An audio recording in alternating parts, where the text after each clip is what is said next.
நாம் செய்ய போகிறது நீர் தோசை. பொதுவாக தோசை சாப்பிட்ருப்பீங்க. இந்த நீர் தோசை ரொம்ப டிஃப்ரெண்ட்டான டேஸ்ட்டில் இருக்கும். ஆப்பம் மாதிரி மெத்துன்னு இருக்கும். இந்த நீர் தோசை செய்வதற்கு தேவையான பொருட்கள் பார்ப்பதற்கு முன் என் சேனலை சப்ஸ்கிரைப் பண்ணாதவங்க சப்ஸ்கிரைப் பண்ணுங்கள். வீடியோ கீழே தெரியுற பெல் பட்டனை கிளிக் பண்ணுங்கள். 1 கப் பச்சரிசி, 4 ஸ்பூன் தேங்காய் துருவல், 1/4 ஸ்பூன் உப்பு.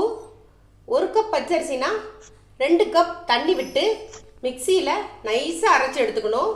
அரிசியை கழுவி தண்ணி விட்டு ஒரு 4 மணி நேரம் ஊற வச்சுக்கணும். அரிசி நல்லா ஊறிடுச்சு. இப்போ இதை மிக்சியில் அரைச்சிக்கலாம். இப்போது அதில் தேங்காய் துருவலை சேர்த்துக்கலாம். 1/4 ஸ்பூன் அளவுக்கு உப்பு சேர்த்துக்கலாம். திரும்பவும் ஒரு தடவை அரைச்சி எடுத்துக்கலாம். மாவு ரெடி ஆயிடுச்சு. இந்த மாவு அரைச்ச உடனே நம்ம தோசையை சுட்டு எடுத்துடலாம். நீர் தோசை சுடுவதற்கு தோசைக்கல்லை அடுப்பில் வச்சாச்சு. கல் நல்லா காஞ்சிருச்சு. மாவை நல்லா தண்ணியாக கரைச்சி எடுத்துக்கோங்க. இப்போ அதில் ஆப்பம் ஊற்றுற மாதிரி ஊற்றி எடுத்துக்கணும். நம்ம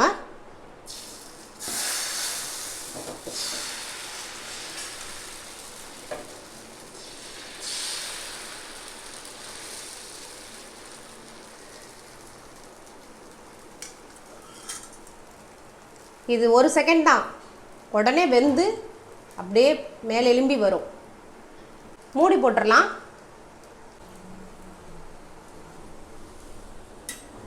இங்கே பாருங்கள் எப்படி அழகாக வந்திருக்கு.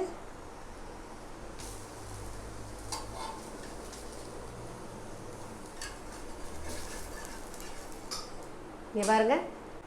இன்னொரு தோசை விட்டு பார்க்கலாம்.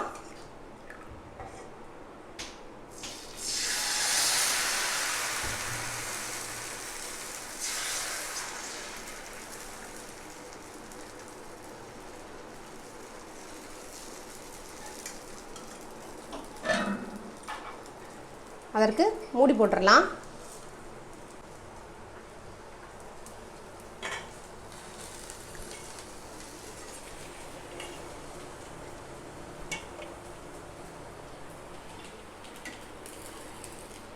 இங்கே பாருங்கள் எவ்வளோ அழகாக எடுக்க வருதுன்ட்டு. அப்படியே மடித்து எடுத்துக்க வேண்டியதான். இதுபோல் எல்லா நீர் தோசையும் செஞ்சு எடுத்துக்கோங்க. 1 கப் அரிசியை பயன்படுத்தணும். அதற்கு 10 தோசை வருது. நீர் தோசை சாப்பிட ரெடியாக இருக்குது. இதற்கு சைடிஷாக ஆட்டுக்கால் குழம்பு, இங்கே சாம்பார், ரோட்டுக்கடை கார சட்னி செஞ்சு வச்சுருக்கேன். இது செம காம்பினேஷன். சாப்பிட்டு பாருங்கள். இந்த 3மே என்னுடைய வீடியோவில் போட்டிருக்கேன். தேவைப்பட்டால் பார்த்துக்கோங்க. இந்த நீர் தோசையை சுட்ட உடனே சூடாக சாப்பிட்டிங்கன்னா ரொம்ப டேஸ்ட்டாக இருக்கும். இது போன்ற டிஃப்ரெண்ட்டான சமையல் வீடியோக்கள் பார்ப்பதற்கு என் சேனலை சப்ஸ்கிரைப் பண்ணுங்கள். வீடியோ கீழே தெரியுற பெல் பட்டனை கிளிக் பண்ணுங்கள். லைக் பண்ணுங்கள், கமெண்ட் பண்ணுங்கள், ஷேர் பண்ணுங்கள். வேறு ஏதாவது ரெசிபிஸ் தேவைப்பட்டால் கமெண்ட் பாக்ஸில் போய் சொல்லுங்கள். நான் செய்து அப்லோட் பண்ணுறேன். நன்றி.